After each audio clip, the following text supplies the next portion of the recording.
Let's be honest with ourselves, no editor in the world wants to get notes or revisions on a project that they just spent countless hours on. But receiving, interpreting, and executing notes effectively, it's one skill that separates professional editors from amateur editors. That's exactly why today I thought it'd be really cool to look at some tips for dealing with revisions, because I haven't seen this on YouTube yet, and it was something that could have helped me out when I was first starting.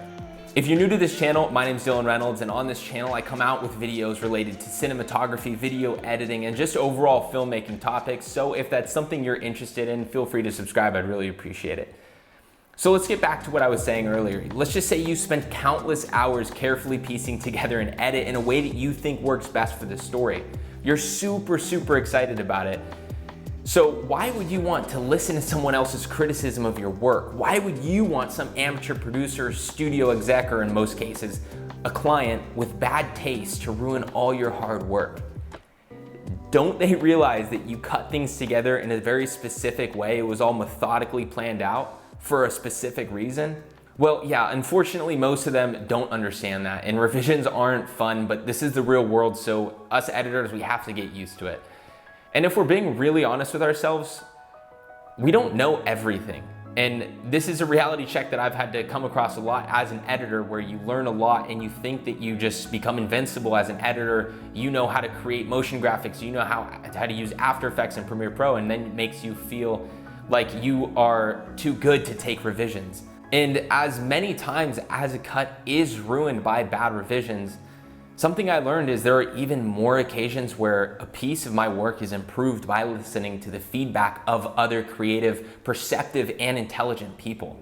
And this is a lesson, as I said, I had to learn myself, and that's that amateurs will balk at revisions and fight against every note to the tooth and nail, but professionals, they'll listen with an open mind. They'll consider the impact of the suggested change and either agree, or if they don't agree, they'll suggest an alternative or delicately point out the pitfalls of that idea.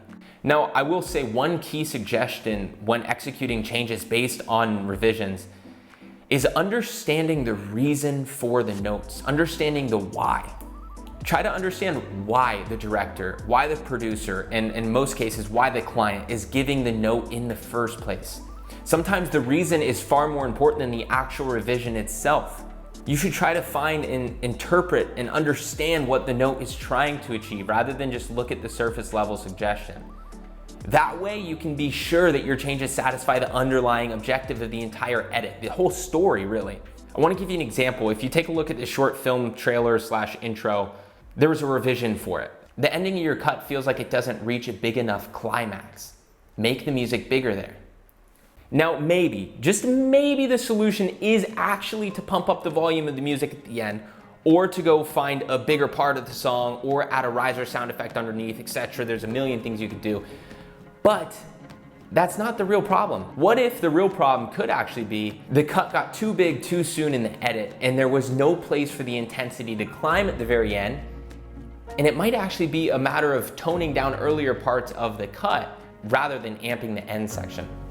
Or second, maybe the music had nothing to do with it at all. Maybe it's just a lack of emotional build and intensity that's making the ending feel small. The story is being interpreted wrong. Maybe your back-end pictures need to contain more displays of big human emotion like tears or yelling and powerfully delivered lines. See, getting to the bottom of a suggested note will ultimately help you execute changes in a way that actually fixes the issue. It fully addresses the concerns of the note giver, and most of the time adds more depth to the story. And that's why revisions can sometimes be so important. Making revisions is a part of being an editor, and I edit professionally, I guess you could say, and I get notes on literally 90% of the work I do. Most of the time it's small notes, but it doesn't mean I'm a bad editor, and it doesn't mean you're a bad editor either. It happens to everyone. But my advice is approach your version 2 with the same passion and craftsmanship as you did on version 1. Because that's what makes you a professional. Anyways, that's it for me. Hopefully this helps at least one of you guys feel better about the next time you get revisions, because I know sometimes it sucks and it makes you feel like you're a bad editor, but you're not. At the end of the day, maybe you just need that little push to help you use your brain a little bit more in the edit, think outside the box a little bit more, and view revisions as a good exercise to become a better editor. Anyways, guys, I really appreciate you for coming to watch this video, and I'll see you in the next one.